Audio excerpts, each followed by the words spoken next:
Jason Palmer, one of the hosts of The Intelligence, The Economist's daily current affairs podcast. The Economist's award-winning shows make sense of what matters, from our special series on China's president to our weekly podcasts on business, technology, and American politics. Our journalists provide fair, in-depth reporting on the events shaping the world. To get the annual plan for less than $2.50 per month, search for Economist Podcasts Plus to start listening today.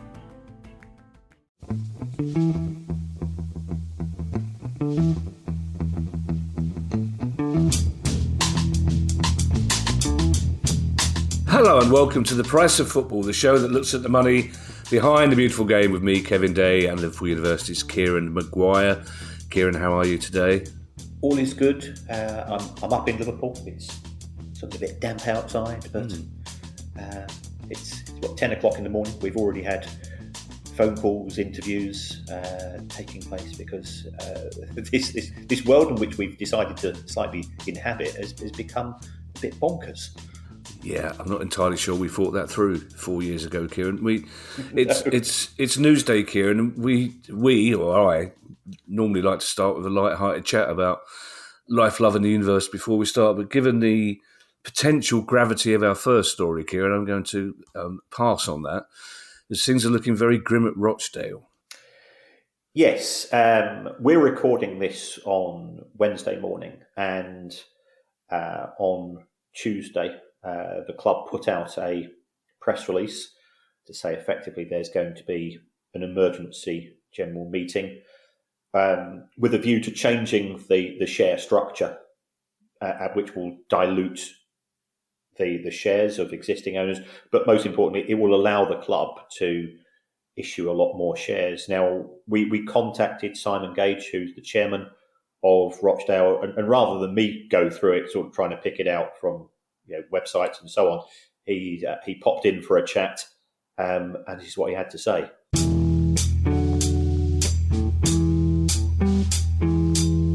Thanks so much, Simon, for joining us. I wish the circumstances would be slightly more upbeat.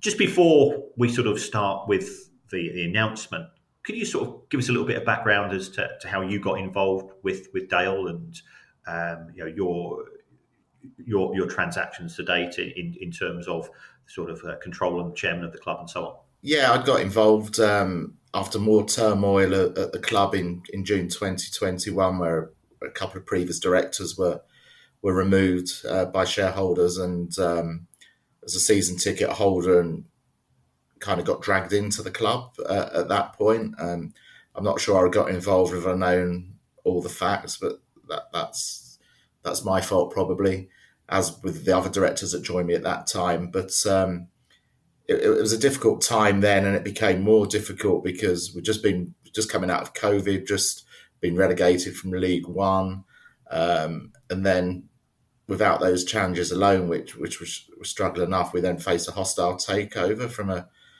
faceless payroll company that took up the next year and a half of fighting to get out of that situation, and that would never have succeeded because they've never have passed any of the EFL tests.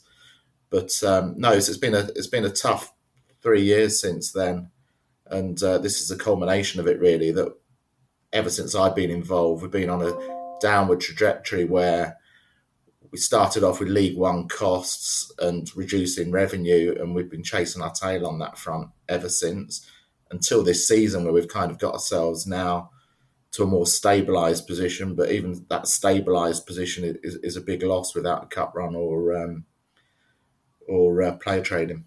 Right. Okay. So National League, as we know, you've got parachute payments from the EFL, but they're not going to last very long. So as far as the announcement that was concerned, I think it took a few Dale fans by surprise. Could you sort of explain what the purpose of the meeting and the proposals are and the rationale behind it? So we've been trying to sell the club for the last 15 months.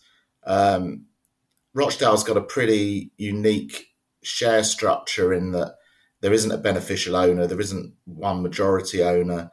It's owned by the supporters, which is fantastic. In an ideal world, that's a model I'd love to be able to make work. But unfortunately, the way football is in this country, it's very difficult to run on a sustainable model, and you need cash to be able to run the business. And although the supporters are absolutely fantastic at the club and do what they can to raise money, it just doesn't touch the sides of the kind of initial money that you need just to get the club and get some additional revenue, big revenue sources into the club, like a stand development or a training ground or something along these lines. So we've been trying to sell the club for the 14 months. The issues that we have is that you have to kiss a lot of frogs to find decent investors. There's just so many time wasters out there that you just spend forever and get talking to and get nowhere. The good investors that we do come along, we then hit problems in that the American market for buying football clubs is very strong at the moment, for example, and they just don't understand the fact that you have to do, I don't know, our club probably 30 transactions to be able to get to a majority stake, and none of that money will go into the club. They want to get to about 90%, but that's impossible to do under our current share structure. You just wouldn't be able to get there. And they want a plan for the club going forward as well, where it becomes cash rich and there's a plan for the debt, and one or two other problems. They want all those issues sorted. So there's all these barriers to investment at the moment. So the announcement yesterday for an EGM is to try and radically change the share structure of the football club. So we create a new class of shares that allows us to drop the nominal value of those shares to be able to create enough shares for somebody to come in and purchase the club, where all the money, we're asking for £2 million. So all the money goes into the football club, it's cash into the football club, and they end up with a 90% ownership of the club at that point. Right. So as a result of that, if I owned 1% of Rochdale historically, it would now be something like 0.01% of Rochdale, which would allow the club to issue the shares to new owners, which would allow them to go to this 90% threshold. Is that my correct understanding? Yes, that's correct. So for the shareholders, including the directors that spent £500,000 getting out of the Morton House hostile takeover mess, that money's in effect written off. So it's a big hit for supporters. It's a big hit for directors. It's a hit for everybody. But at the end of the day, if we do this, we've got a chance of having a football club at the end of it. If we don't do this, the reality is that we won't have a football club at the end of this. Right, and presumably that's because the current level of losses, in your view, are not sustainable. The losses are sustainable, but we have no cash and no way of raising cash. So you need cash to run the business. We're not a basket case. The losses by National League standards are pretty small. The debt by National League standards or even EFL standards is really small. We own our own ground. That's probably worth somewhere between 4 to 6 million. We're getting a valuation done at that at the moment, but it's not a basket case. It's a very good investment. But under the fan-owned model, we do not have the cash to run the club. So we've got to find a way of solving that problem. And this new share structure, although it's not probably in an ideal world what everybody would want, it is a lifeline for the club to attract investment. And I'm talking to people at the moment that will move forward when we get this, or say they'll move forward when we get this structure in place. So it's not a lost cause, but it's something we need to do, and it's up to shareholders if that's what they want. Right. And sort of, we've seen some M&A deals be very successful in terms of takeovers, others not so. I guess what shareholders and fans would be concerned about is, if we do have new owners, is there some form of protection? What happens if you mentioned that the real estate assets, the property assets, are worth 4 to 6 million? If somebody comes in, acquires 90% of the club for 2 million, what's to stop them, say, doing a Steve Dale or something similar? Unfortunately, that's the risk of going down this route. But if you look at the club at the minute with no cash, owning an asset that we can't get a mortgage on that asset, which would be our ideal solution here, the asset is the only thing that we've got of value at the moment to trade on. So all I can do is, and I think we've found it, a possible investor now that's as trustworthy as any investor can be. Has got a track record in the industry. Then they've got an online presence, which a lot of these investors don't, which set the alarm bells ringing straight away. So all we can try and do is be as transparent about that investor and hope it works out in that respect. But also within the football club, and this is where you've got to be realistic, the only way to get the club to a long-term sustainable level is to develop that asset as well. We're quite lucky at the football club in two sides of the ground you can develop.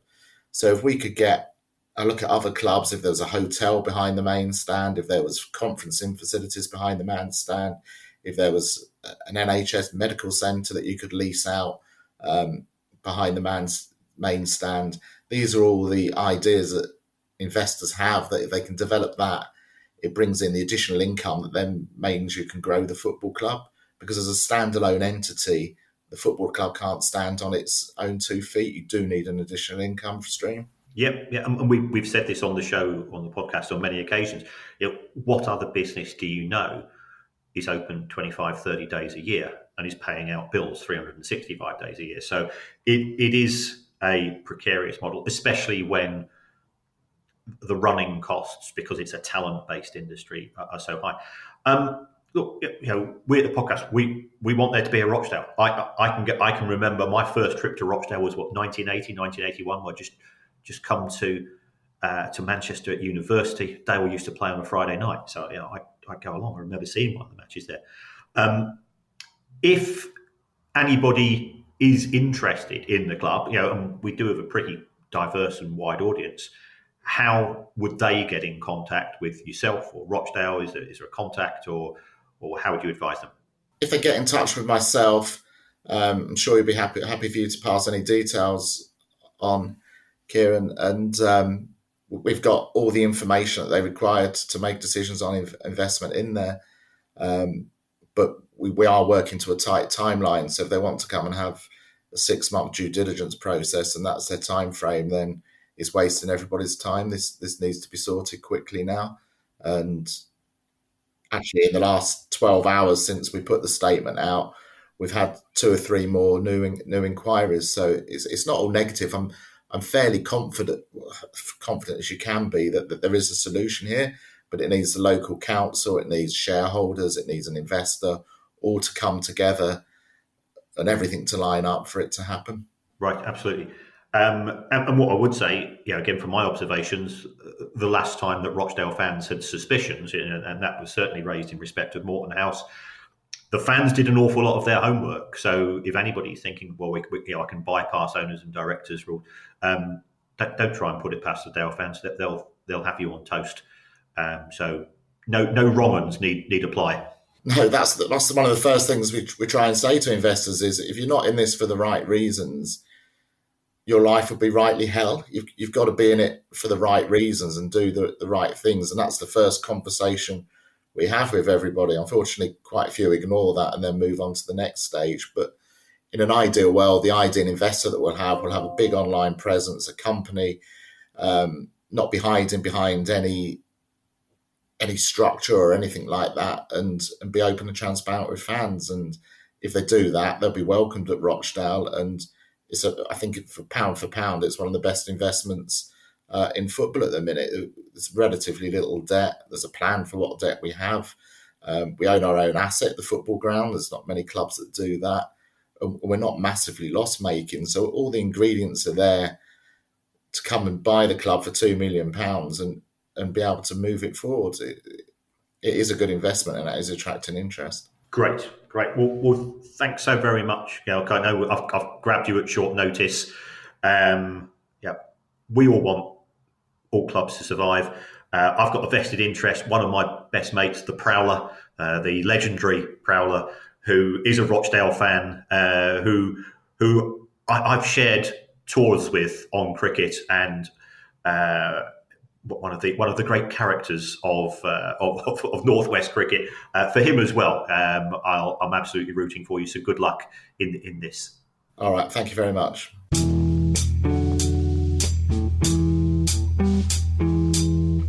I don't know where to start. It strikes me, Kieran, reading about this last night, that this is not the case of a feckless owner or a reckless owner getting bored. This is a man who's tried his best for the club, but has simply run out of money.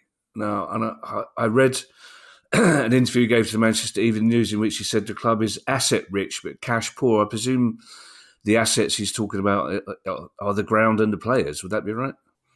That's right. And we've got to be honest, it's the ground. Players at National League level, they're on short-term contracts. They don't tend to generate a lot of money in their own right. I still refer to it as Scotland. I know it's the Crown Oil Arena, but it's Scotland to us. It's worth a fair amount of money, but getting a bank to lend money to a football club, as we've said on many occasions, isn't easy.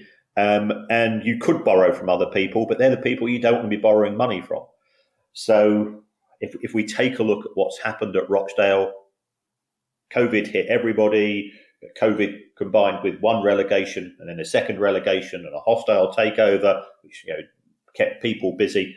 And the ongoing losses have resulted in the position where we're in, where Simon and the directors are now going, we think we've taken the club as far as we can, but we don't have the cash to carry on. The losses are modest by National League standards, but we don't have the resources to keep subsidising the club, and therefore there's an urgency to find a new owner.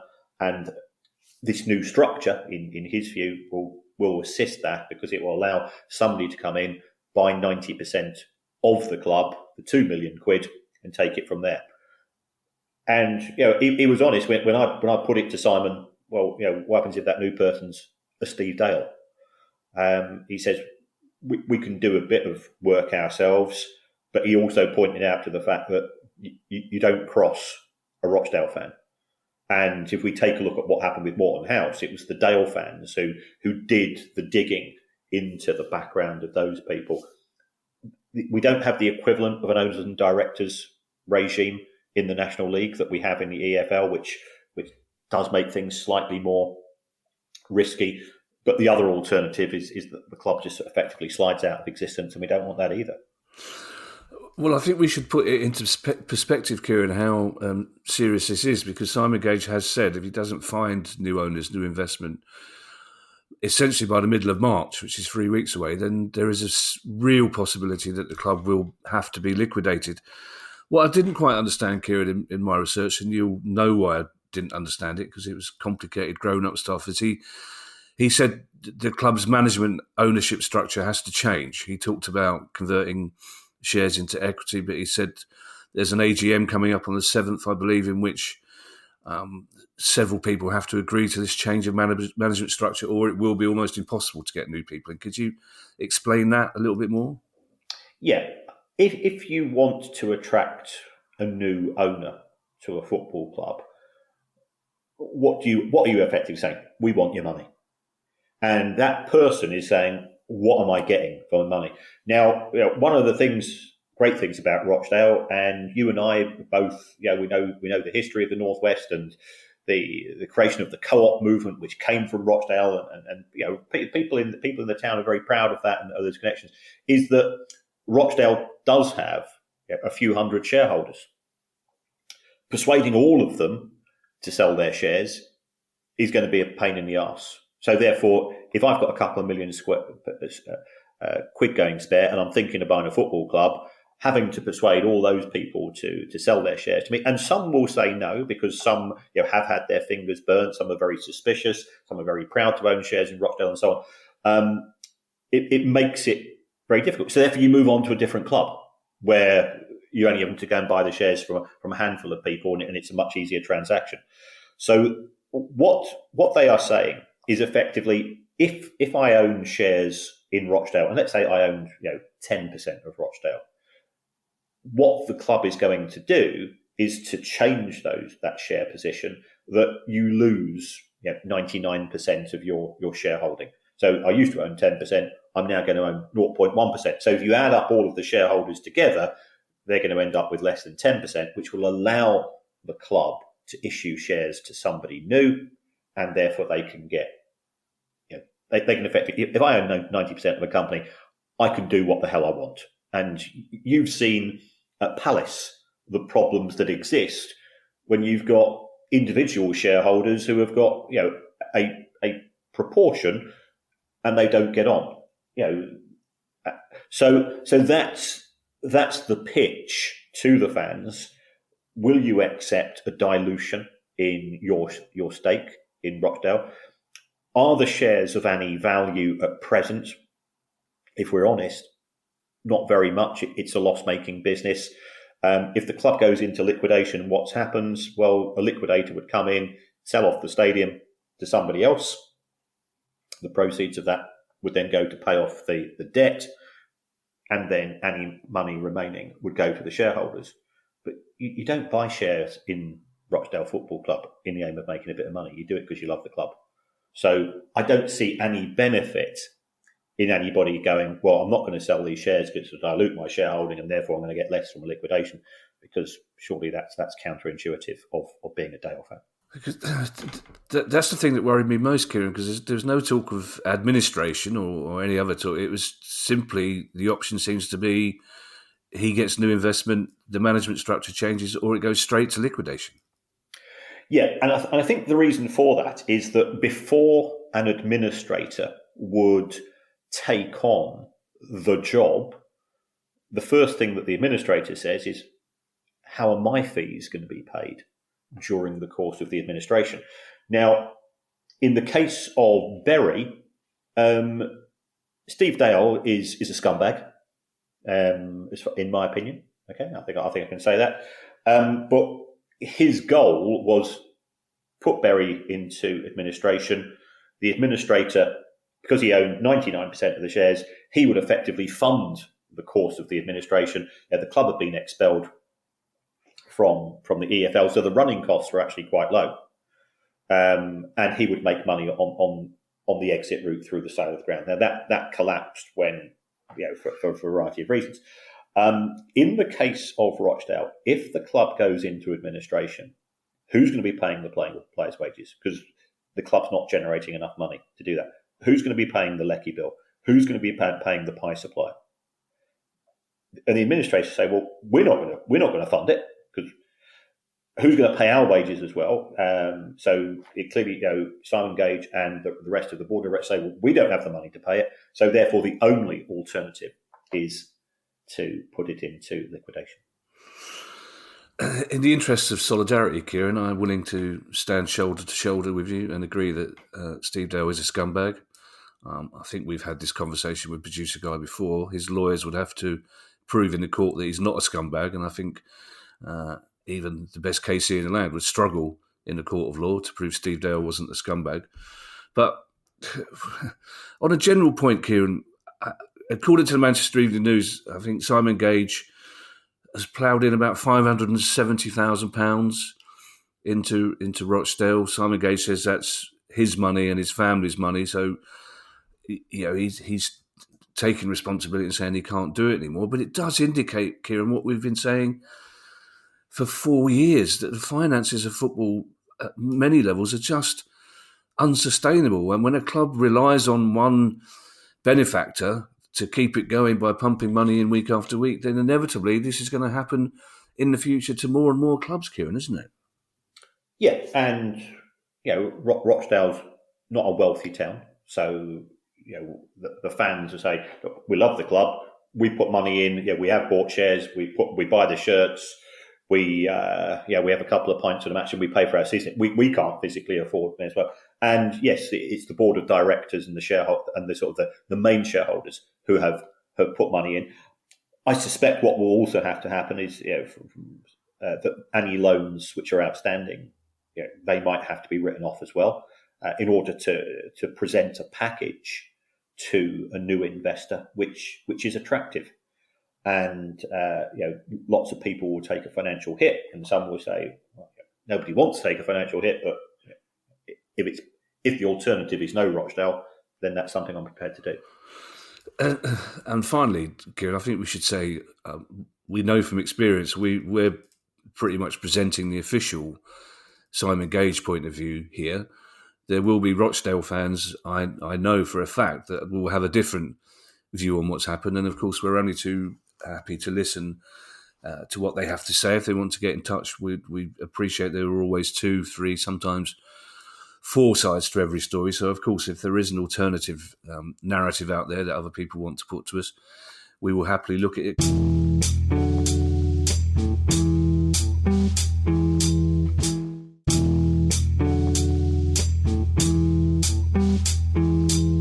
Kieran, we talk about Rochdale, and we're talking about a world in which £2 million would be enough to solve the problem. And we move to a world, Kieran, in the Premier League where £2 million would be handy if you found it down the back of a sofa. And the Premier League clubs are meeting on February 29th to try and finally agree on the funding deal for the EFL. And there are many people putting 2 and 2 together and saying they're doing this because of the imminent threat of an independent regulator. And I think that's a valid observation. It was certainly leaked or announced informally to the media yesterday. It's been described as an emergency meeting. That's not necessarily the case. It could be, look, folks, we need to get our act together. The most recent meeting, which took place early in February, was inconclusive with regards to the New Deal, which is the least Rooseveltian thing that I've ever seen in terms of generosity. But what we appear to have is a £900 million 6-year deal. So that's £150 million a year extra going from the Premier League to the clubs in the EFL. And I think there's a couple of key caveats to that. First of all, if it's £150 million coming out of the Premier League central pot, how are we going to cut that particular cake? So the Super League 6 say, well, 150 divided by 20 is £7.5 million per club. Why are we all arguing? And the less wealthy clubs, the ones that aren't qualifying for the Champions League on a regular basis, and UEFA published their accounts recently. Chelsea, we think Chelsea had a bad season last year. They made €97 million in prize money alone. That's not taking into account ticket receipts and shirt sales and so on. They're saying, well, hold on. There's as well as the gap between the Premier League and the EFL. The Premier League itself, the gaps between the haves and the have a bit less are getting wider and wider. Competitive balance is being decreased. The sneaky six, they bullied the other clubs in 2016 after Leicester won the Premier League into giving the bigger clubs a greater slice of the international TV rights and so on. So therefore, we feel that 150 million should be tiered. So the club that finishes top makes a greater contribution, and so on. And that's what they can't agree on. And apparently there's one Premier League club, and I don't know how true this story, who's saying that if the deal is agreed, then the Premier League was going to give some money for this season to the EFL. It's saying, well, if that's the case, we've already spent it. We'll have to go and borrow money. And they are pleading poverty on that. So everybody's acting in their own self-interest. And I'm not going to be critical of that because that's life. But sometimes it is beneficial to try to take a more holistic approach. The Premier League's more than happy to talk about the football family when it's putting out glossy press releases in its annual report. Well, let's see the clubs come across and first of all settle this deal, because as you rightly said, legislation is progressing. We've seen Lucy Fraser, who's effectively the Minister for Sport, say, get your asses into gear. There has been meetings between club owners from the Premier League and those of the EFL, which took place a couple of weeks ago. By all accounts, the big six clubs didn't deign to appear at that meeting because they're too busy preening themselves in the mirror. But that's the position we're in. If the regulator comes in and there's no deal, and the regulator has said, we want to be a regulator of last resort. We don't want to get involved in this. You sort it out yourselves. What they were likely to do, and I think I mentioned this before, many moons ago, is to employ something called game theory. And the way that game theory works is the Premier League put forwards its suggestion, the EFL put forwards its suggestion, and it's not a compromise. The regulator will say, I'm going to choose the best of those two. So therefore, it encourages people to temper, to sort of reduce the more outlandish things that we sometimes see, because you've got to persuade somebody, the regulator in this case, to either go for package A, which is the Premier League's proposals, or package B, that of the EFL. The Premier League, in addition to giving out this money, they want strings attached. And you can understand the EFL clubs being a bit cheesed off that their spending is being dictated to by the Glazers and FSG and Daniel Levy and Stan Kroenke and so on. First of all, Kieran, I'm going to say, in the interests of self-interest, my self-interest, as a freelancer, I hate February the 29th. It's just the most... Because you think to yourself, fantastic, end of January, short month coming up, I'm going to get paid quicker. Oh, you bugger. That's really annoying. Secondly, Kieran, and these are two serious issues. First of all, you say the Premier League can't agree on the way the distribution should work, but there are rumours that some Premier League owners don't agree that the distribution should happen at all. And then secondly, I almost did a double take when you said that. And I'm going to do a sound double take. I'm going to go, hang on, whoa. You say there are Premier League clubs who say they can't currently afford to pay their share of the distribution.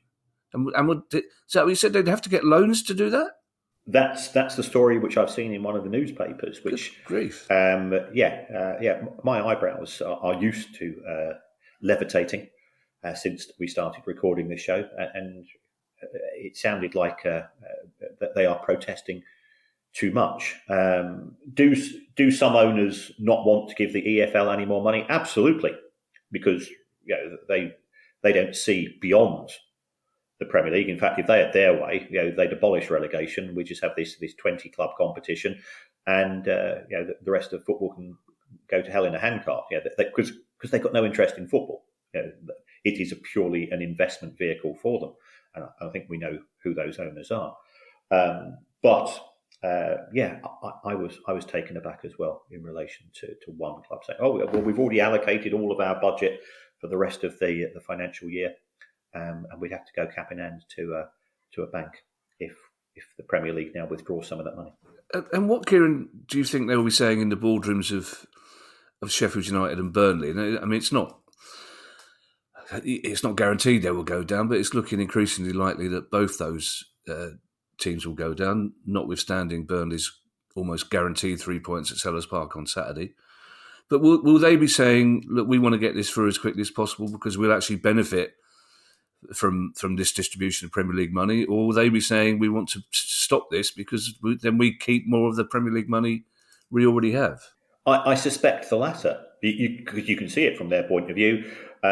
If we know that there is going to be £900 million coming in 6 years and we ain't going to be part of the Premier League, we don't particularly care how it's paid out in future years, but we don't want anything coming out of our pockets this year. So you end up doing sort of second guessing and third guessing the motivations of individual clubs. Everton fans this week, Kieran, I'm sure would have been delighted to see Sir Jim Ratcliffe congratulating himself all over the back pages, meeting Manchester United players, talking about how much money he's going to invest because the Premier League have finally rubber-stamped his acquisition to 25%, although I understand he might not be able to spend as much money as he thought he would. But Everton fans will be wondering again, yet another week goes by with no news on 777 from the Premier League, but bad news on 777 from other sources. Yes. This is fantastic work undertaken by the investigative website Josimar. And what they've looked into is two issues, or two or three issues. And there's also some Paul Quinn, who's an Everton fan, who's again very, very thorough in the work that he undertakes. The first issue in respect of 777, and this is, I think, one of the issues which has delayed the Premier League being able to give a definitive answer, is where are you getting your money from?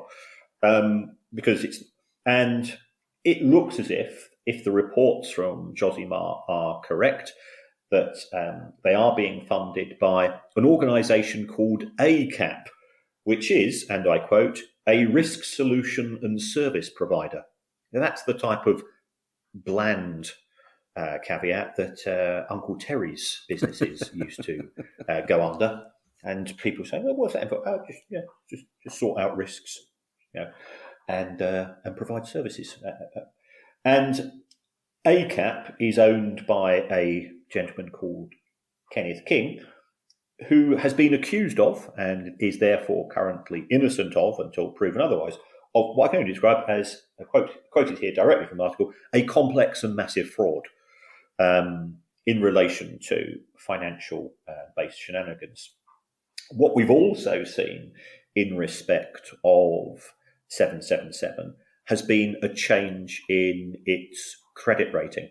And what happens is you've got agencies, and if you are looking to borrow money, and we know this on a personal basis, you can go to Experian and places like that to do your own credit rating. Are organisations willing to lend to either individuals or individual companies? Now, by all accounts, 777's credit rating, on the back of its financial performance, which we don't really know that much about because it's not submitting audited accounts, the nature of the things it's been investing in, which appear to be poorly performing financially football clubs. It's had a high turnover of executives. I think the finance director has gone. All of these things don't look good. Its credit rating has gone from excellent to fair, and it's now weak, i.e., junk status if they was trying to issue the bonds or worse.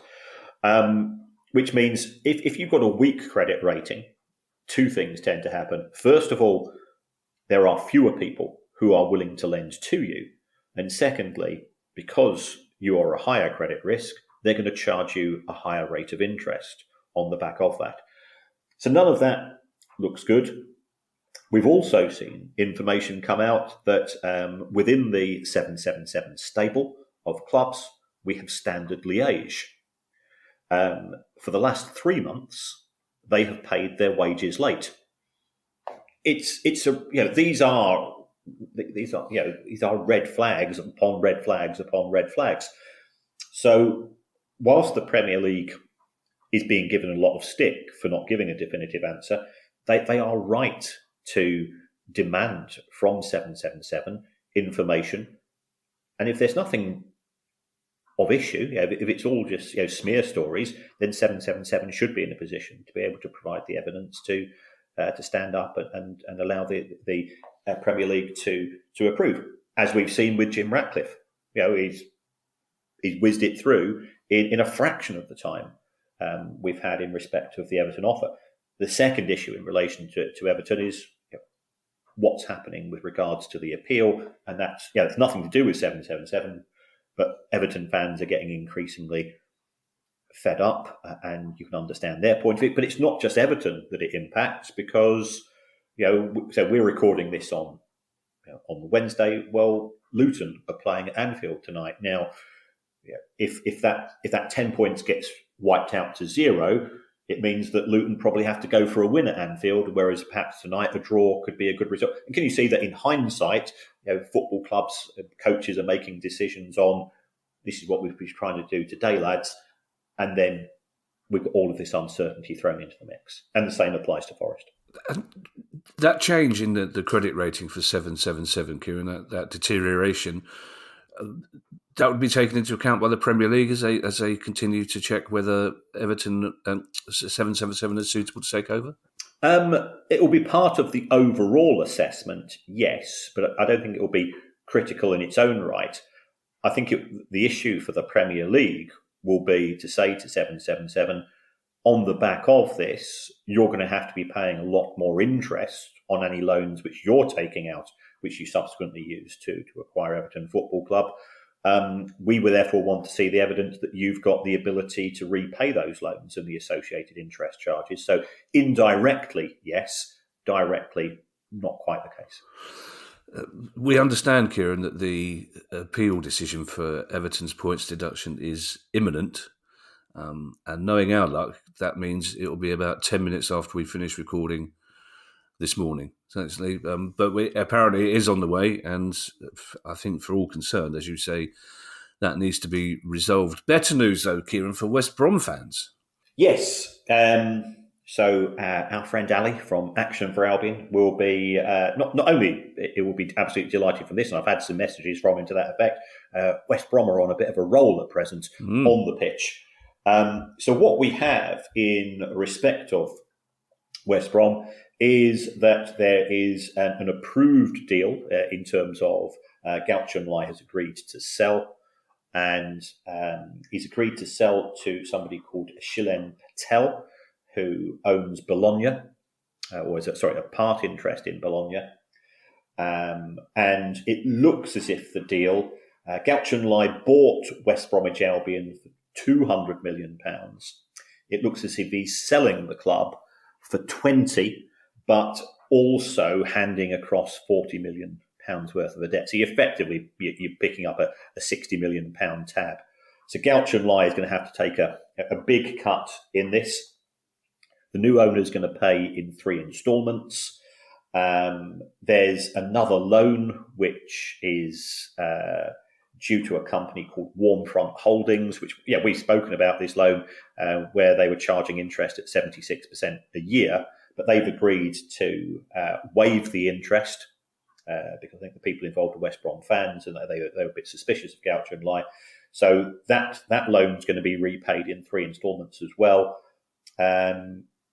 The only person that appears to have done well out of West Brom in recent years is Jeremy Peace, who he borrowed money, which he then used to buy a load of shares in West Brom, which he didn't own. A bit similar to some of the complications we've seen at Rochdale. And then he sold all of the shares he just bought, along with his existing shares, to Gaucho Lai for £200 million, and then disappeared to live in Jersey. Don't know why. Well, it's a nice place to live, Kieran. I can't think of any other reason why. I don't know what the banking regulations are like over there. I don't suppose anyone really knows. It's a lovely place to go, as we discovered recently.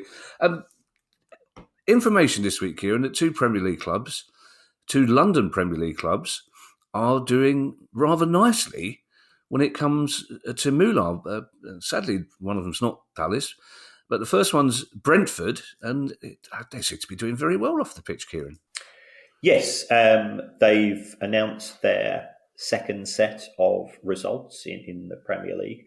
In 21-22, they were one of only 2 clubs in the Premier League to make a profit operationally. And the club will probably admit that it themselves. Palace made a profit in their first season in the Premier League when they were promoted in 2013.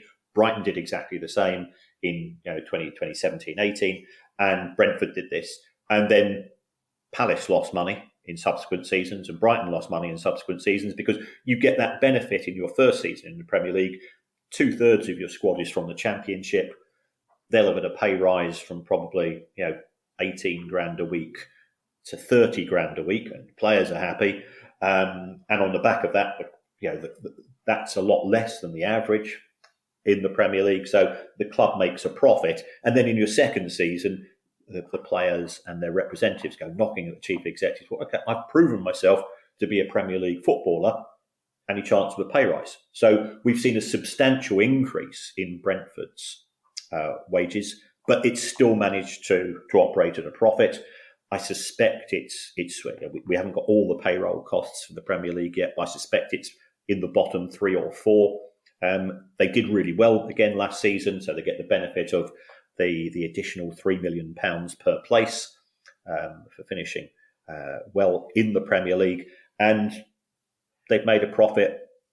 Extremely well-run club, who, again, appear to have a long-term plan, which is really useful, in terms of, you look what's happened in terms of their player trading model in the Premier League. They used to sell players in the Championship to subsidise the losses, or to help to cover the losses. That made a lot of sense. They were really good at recruiting. They've moved to the Premier League. They're now not selling players because they've got the higher TV money coming in.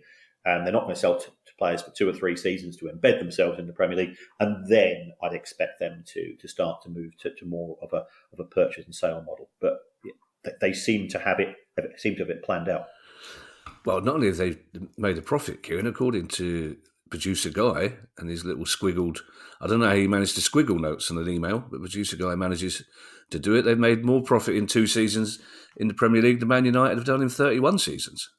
That's right, and the reason for that, I for my sins, and this will come as no great surprise, but I suspect a little bit of disappointment. I do keep a record of how much profit every club has ever made in the history of the Premier League since it started in 1992-93, and I put it out on a little table. And to be that successful.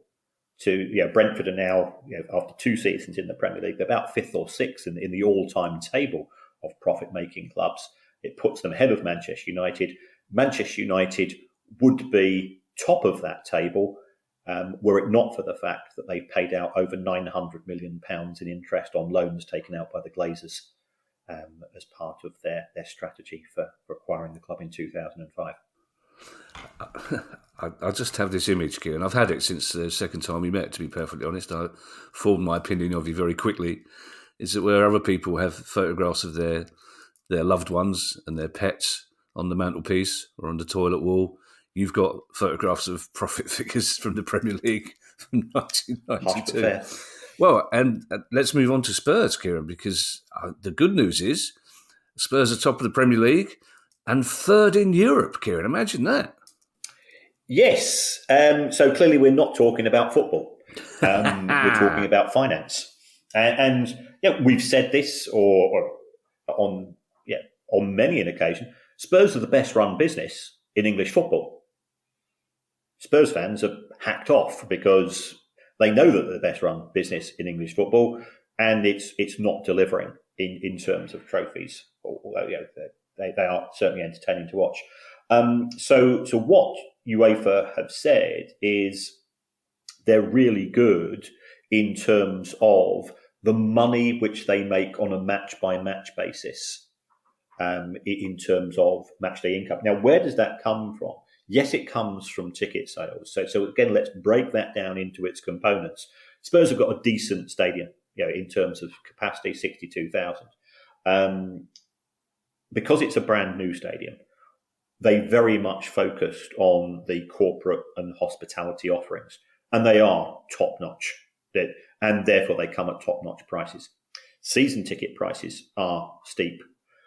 What Spurs have also done spectacularly well is they've gone down the route of how do we maximise return per head? Well, what do people do when they go to a match? Yes, they watch the football and prepare to buy a ticket. But we don't want them there for 90 minutes. We want them there for 2.5 hours, 3 hours. And what we've seen is that the move from the old White Hart Lane to the new White Hart Lane has resulted in Spurs fans being there on average for an extra 40 minutes. Well, what are you going to do? You're not going to stare at the grass. You're not going to go and look at the padding in those seats. You're going to be spending money. So that's what Spurs have done. And again, there are plenty of boozers to drink outside the stadium.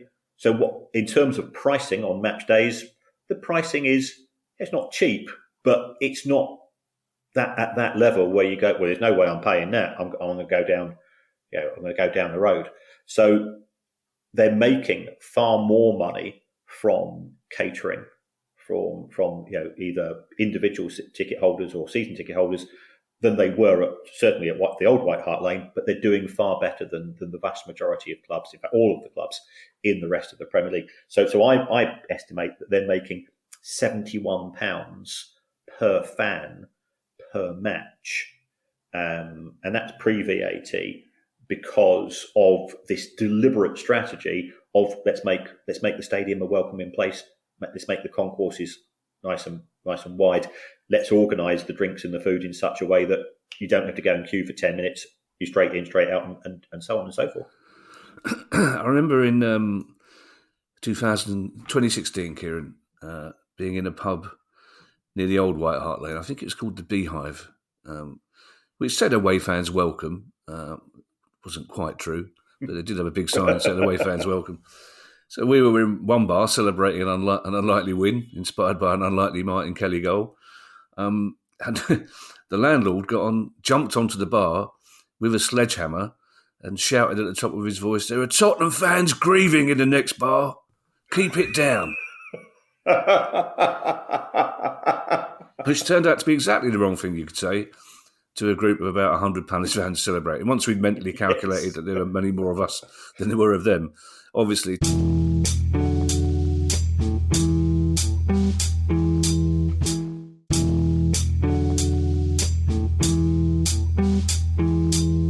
Two stories, Kieran, involving Man United. The second of which I think is a better story than the first, as far as they're concerned, is Manchester United and Newcastle United. There's some unseemly haggling over sporting director Dan Ashworth this week, who Newcastle have now put on gardening leave. Yes. So how desperate are Manchester United for Dan is the issue that we have here. So I didn't see that one. I worked hard on that one. That's very fun. Yeah, I didn't make that. Well done, Kieran. I've trained you well. So Dan Ashworth is the current director of football at Newcastle United. He has a contract of employment to that effect. And he has a period of notice in that contract of employment. That's private between him and the club. Manchester United have approached him as to whether he was interested in a similar role at Old Trafford. He's said yes. And therefore he's gone to his employer and said, I want to move on. Newcastle have said, well, take a look at your contract. When you left Brighton, we wanted you immediately. Brighton put you on gardening leave. Brighton asked for a lot of money. I think they eventually agreed on around about 3 to 4 million. And then he was allowed to move. So what we have here is a scenario whereby he might have to wait 12 months or more. Again, talking to some of our secret employment lawyers, they say, more than 12 months, it does sort of get a bit tricky. There's a lot of it depends here. Newcastle, by all accounts, at present are saying, we want £20 million for his services. And there's mixed messages coming out of Newcastle because Newcastle fans are going, well, we don't think he actually made that much influence. If he's going to take all the credit for the successful transfers, there's a few others which weren't. Why don't you do due diligence on the Italian lad who's currently banned and so on? So where do we go from here? Well, it all, of course, depends on the degree of urgency that Manchester United have to put him in place with regard, presumably, for the summer transfer window. And there will be emails, bouncing to and forth, and they will eventually reach a decision as to the level of compensation, or he sits, trimming his petunias for a few months. Is this episode sponsored by Manscaped? It's also okay. I mean, let's be fair. There's both clubs could afford whatever either club wanted to get his services. There's a bit of macho headbutting here, isn't there? There's a bit of Man United fans want to be able to say to Newcastle United fans, "We're a bigger club than you. We've taken your sporting director." Essentially, this is why I say it's slightly unseemly, but you sent a very exciting message this week, Kieran, a tweet, a post, whatever it's called these days, about the accounts published by Manchester United women. You're very impressed with both the figures and the way the accounts were presented. Yes, I have on my account at Company's House a link to the accounts of all of the teams in the WSL and the WSL Championship. Most of them fall within the realms of what we call a small company, which is set by statute. And if you're a small company, you don't produce cash flow information, you don't produce income statement information. So we don't know how much revenue the clubs generate, we don't know the wages, we don't know the interest costs and so on. Manchester United, I suspect, fall within that realm, but fair play to the club. They've gone, even though we probably could report less, we're going to report the full information. So I think they deserve a lot of credit for that. And Manchester United's revenue is up by a third. Their revenue for 22-23 is £7 million. And again, I think it's always important to benchmark, because people will say, well, it's around about 1% of the men's team's total revenue. But Manchester United women aren't Manchester United men's team. And so, they're not trying to be Manchester United men's team. Manchester United women generate revenue which would put them in the top 10 of League One clubs. So, that's the progress which we are seeing as far as the women's club is concerned. They probably exceed the revenue of practically every League Two club this season, with the exception of Wrexham, who I think are in a particular place. Bradford City, because of their unique ticket pricing model. So, given that Manchester United only came into being in 2018, 2019, in the space of 5 years, yes, they got the benefit of the badge and the brand and so on. It is a very impressive acceleration. The club is breaking even. The wage bill has gone up again. That wage bill is broadly on par with some of the lower league clubs and so on. What is different in Manchester United's accounts from lower league clubs is that 80% of their money is coming through the commercial route. As the WSL TV deal is very modest. I think they only had one fixture taking place, one or two fixtures taking place in that season at Old Trafford. Whereas we've seen at Arsenal, and congratulations to Arsenal and the way that their marketing team, their commercial team, they sold out the Emirates, with a record attendance for a WSL match. They've now had 5 or 6 matches take place at the Emirates this season, a minimum attendance of 40,000. It's now up to 60,000. So there is clearly a financial route in the women's game. At the same time, you go below those 3 or 4 elite clubs, and there's a very, very sharp drop in terms of the revenues being generated. And why were you so impressed, Kieran, by the presentation of the accounts themselves? Because they went beyond what they had to do from a legal point of view, which allows me to do a bit of analysis. Let's face it, we all know I'm a dweeb, and that's what I enjoy. But I think it's great from a transparency point of view. It allows fans of Manchester United women to say, look, this is where we are in the football landscape. And I think it's something that other clubs should follow, because I think as fans, we are stakeholders in our clubs, and all stakeholders deserve as much full and frank information, including bad information, as well as good. And this is one way through a financial lens that can be achieved. Well, talking about the lower end of the men's game, Kieran, as you mentioned, our old friend Andy Holt has been outlining in detail the financial implications of Accrington Stanley's relegation to League Two. Yes, and as we know, Andy says it as he sees it. So, he said that the club lost money. He budgets for the club to lose money. Last year, they lost more than they expected, due to the fact that he was hoping they wouldn't have got relegated, first and foremost, but also in terms of playing recruitment. And we all have opinions on players and how good they are and so on. He didn't hold back, and the club did have some bad luck in terms of recruitment and injuries and so on.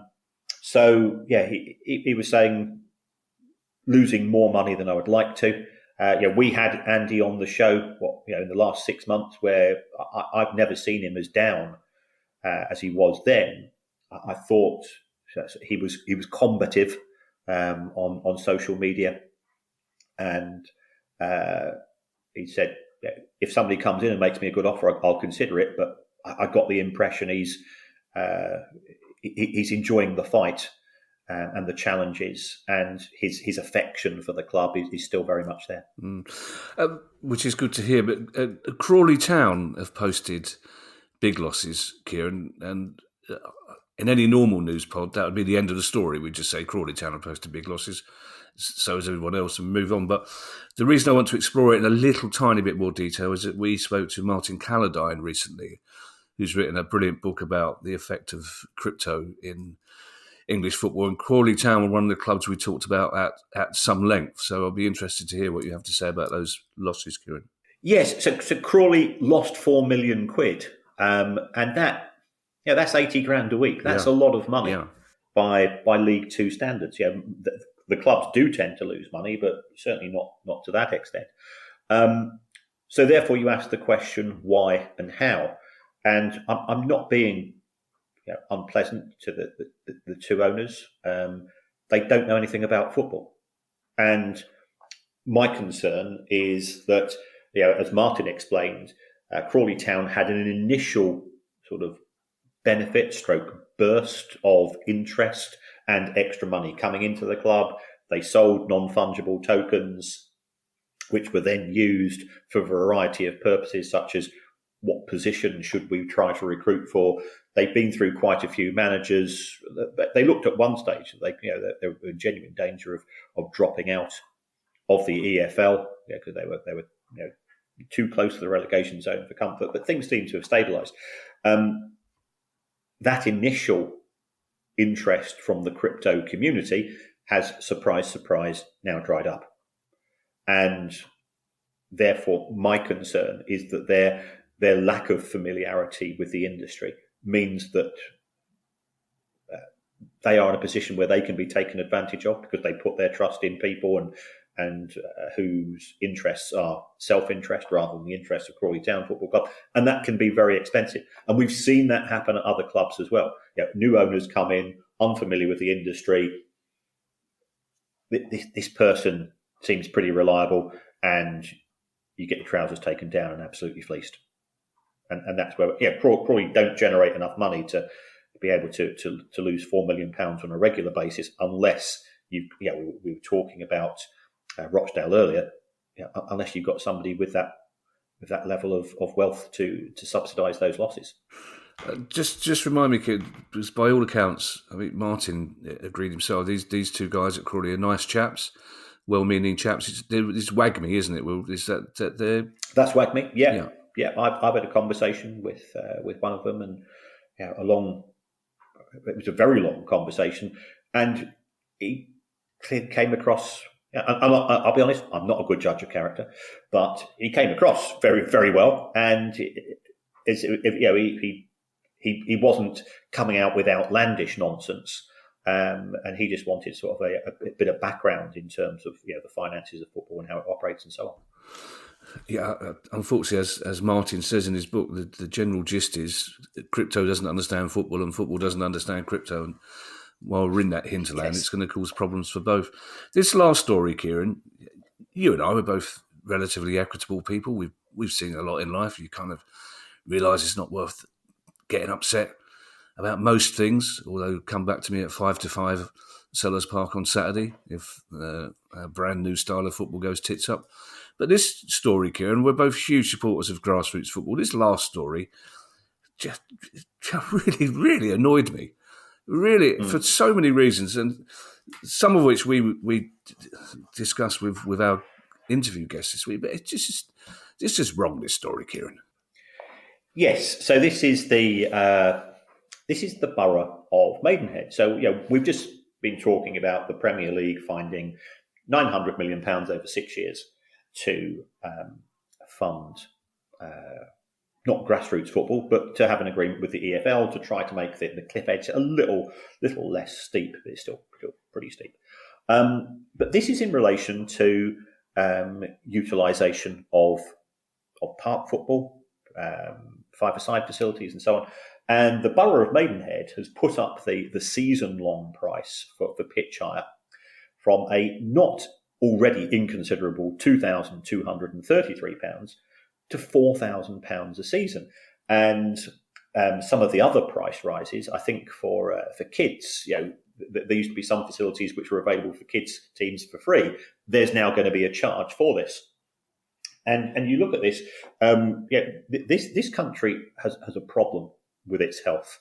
It's got a problem with obesity. It's got a problem with lack of exercise. And I think we both consider ourselves to be reasonably well-rounded. We know that we are part of the problem because we are, our lifestyles could be better and we should be doing more.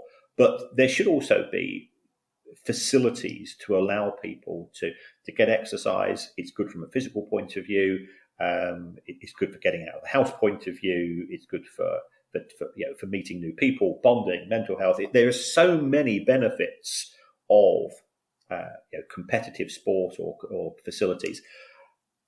I'm not necessarily saying that the Maidenhead Council are wholly responsible for this, because there's a much broader issue, and we're not into politics, a much broader issue of cutbacks in terms of the funds which are made available to local councils. But this is practically doubling in price, just short of that.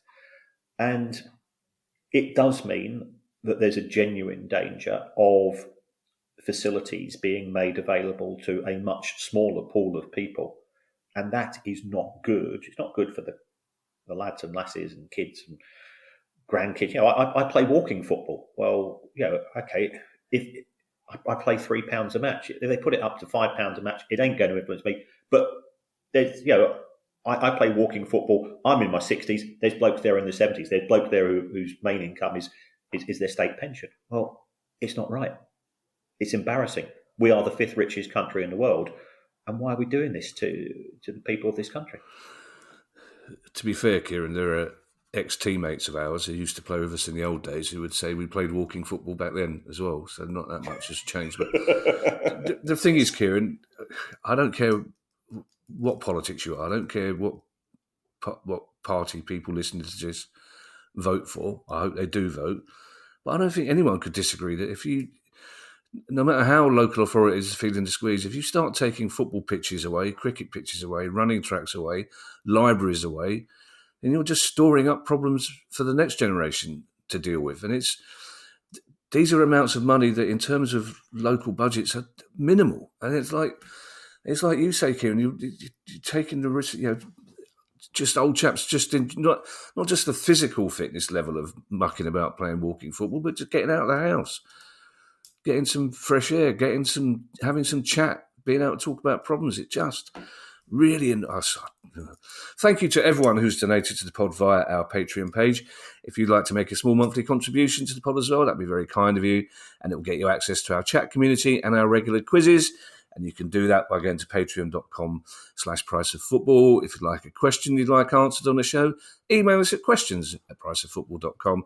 And you can go to the same website if you want to buy one of our books or one of our T-shirts.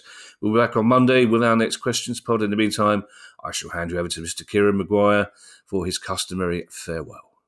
Well, thanks to everybody. And also thanks to people that are highlighting some of these stories to us. The Rochdale story came through via a fan. The Maidenhead story came through when somebody linked us to those stories. So we do appreciate it, and we will try to give a voice at all levels of football. If you want to support the show through Patreon, we're genuinely touched by that, and you can get the benefits also of no adverts if that's something you want to address. There's another way of supporting the show, and that's to go to your app and give us a review. Helps us in the charts, helps the algorithm used by Apple and Spotify indicates to them that people are still interested in the show. Doesn't matter what you say. So you could even say you would rather have the show presented. I think these two could become bedfellows over the course of the next few months. You could even say you would rather have the show presented by Dan Ashworth and Alan Titchmarsh, and it wouldn't make a blind bit of difference to us. I'd rather you didn't use the word bedfellows and Alan Titchmarsh in the same sentence, Kieran, if you didn't mind. Although he would say he's a different type of bed altogether in his lovely back garden. Bye, everyone. Bye. The price of football.